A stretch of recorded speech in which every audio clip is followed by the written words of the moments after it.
आपकी लिस्ट से बताइए अगला स्टॉक जो कि इस शो का होगा तीसरा स्टॉक, बताइए। दूसरा स्टॉक मेरी लिस्ट में है बजाज फाइनेंस। सो बजाज फाइनेंस काफ़ी टाइम से नहीं चला है, कंसोलिडेट कर रहा था, बट अभी उसके फेवर में 2-3 फैक्टर्स आए हैं। आरबीआई ने एक तो एआईएफ नॉर्म्स को मॉडिफाई किया है, सो एनबीएफसीज़ उससे बेनिफिट करेंगे एंड बजाज फाइनेंस मेजर वे में बेनिफिट करेगा।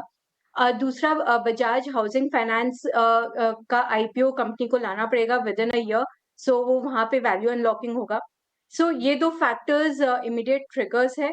अपार्ट फ्रॉम दिस अगर हम देखें तो कस्टमर एक्विजिशन और जो न्यू लोन ट्रैजेक्टरी है, ये कंपनी के लिए हमेशा से ही काफ़ी स्ट्रॉन्ग रही है और ये मोमेंटम और बिल्डअप होगा जब इसका जो डिजिटल इकोसिस्टम ऐप है, वो जैसे ही ऑफरिंग में आ जाएगी, ऑब्वियसली वहाँ से customer acquisitions and new loan growth की ट्रैजेक्टरी बहुत स्ट्रॉन्ग हो जाएगी। सो हम काफ़ी पॉजिटिव है बजाज फाइनेंस पे from a long term perspective, और हम बिलीव करते हैं कि इसकी अर्निंग्स ग्रोथ डिलीवरी जो है कंसिस्टेंटली हमें जो लास्ट डिकेड में दिखाई दी वो कंटिन्यू रहेगी एंड हम 25% काइंड ऑफ ग्रोथ एक्सपेक्ट कर सकते हैं नेक्स्ट 2 इयर्स पर्सपेक्टिव से, और आरओईज भी काफ़ी स्ट्रॉन्ग रहेगी अराउंड 25%। सो एक ये अच्छा स्टॉक है और अभी एक अच्छे लेवल पे है वैल्यूएशन वाइज। इसे डेफिनेटली अक्यूमुलेट करना चाहिए with a target price of 8500। बिल्कुल, बजाज फाइनेंस काफ़ी बेहतरीन रिसर्च यहाँ पर सिन्हा जी की तरफ से 8,500 के लक्ष्य अगले 1 साल में देखने को मिल सकते हैं।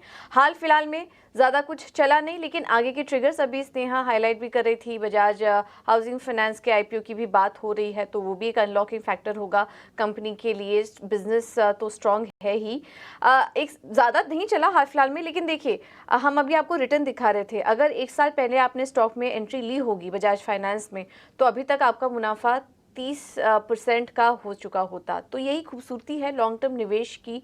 अगर आप अच्छे क्वालिटी स्टॉक में निवेश करते हैं, उसको थोड़ा समय देते हैं, उसमें होल्ड करते हैं, तो इस तरह का शानदार गेन आपको होता है अगर आप उसको लंबे समय के लिए थोड़ा समय देकर हो। तो मार्केट के उतार चढ़ाव में भी देखिए इन तमाम स्टॉक्स को फर्क नहीं पड़ा, उतार चढ़ाव बना रहा इसमें भी, लेकिन ओवरऑल रिटर्न देखेंगे 1 साल का लॉन्ग टर्म का, तो 30% का रिटर्न ये स्टॉक दे रहा है बजाज फाइनेंस का। और इस सूची में जो जो स्टॉक हमने डिस्कस किए हैं अभी तक, ऐसा ही परफॉर्मेंस रहा है।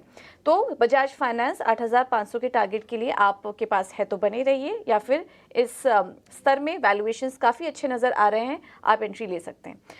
बताइए आपके जो लिस्ट है, काफ़ी सारे स्टॉक्स हमें डिस्कस करने हैं और काफ़ी अच्छा पोर्टफोलियो हम कोशिश करेंगे इस शो के ज़रिए अपने व्यूअर्स को बताएं। तो आपकी तरफ से जो पहला स्टॉक है उसके बारे में शुरुआत कीजिए। जी, मेरी तरफ से पहला स्टॉक एल&टी रहेगा।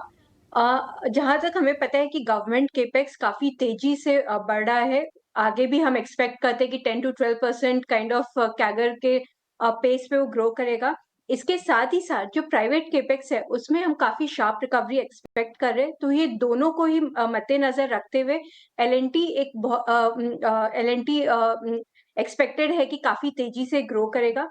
मोरोवर कंपनी इंटरनेशनल ऑर्डर्स पे भी काफ़ी फोकस कर रही है। वो large ticket size projects target कर रही है, जिसके थ्रू अपने मार्केट शेयर को इंक्रीज़ करे, नए-नए सेगमेंट्स में वो एंटर कर रही है। So overall next 2 to 3 years इस कंपनी के लिए काफ़ी दमदार रहना चाहिए, और हम 20% plus kind of earnings growth expect कर रहे हैं कंपनी के लिए। मार्जिन्स भी काफ़ी स्ट्रॉन्ग और स्टेबल रहेगी। तो हमारा आउटलुक काफ़ी पॉजिटिव है एल&टी पर, और हमारा लक्ष्य बनता है 4200 का।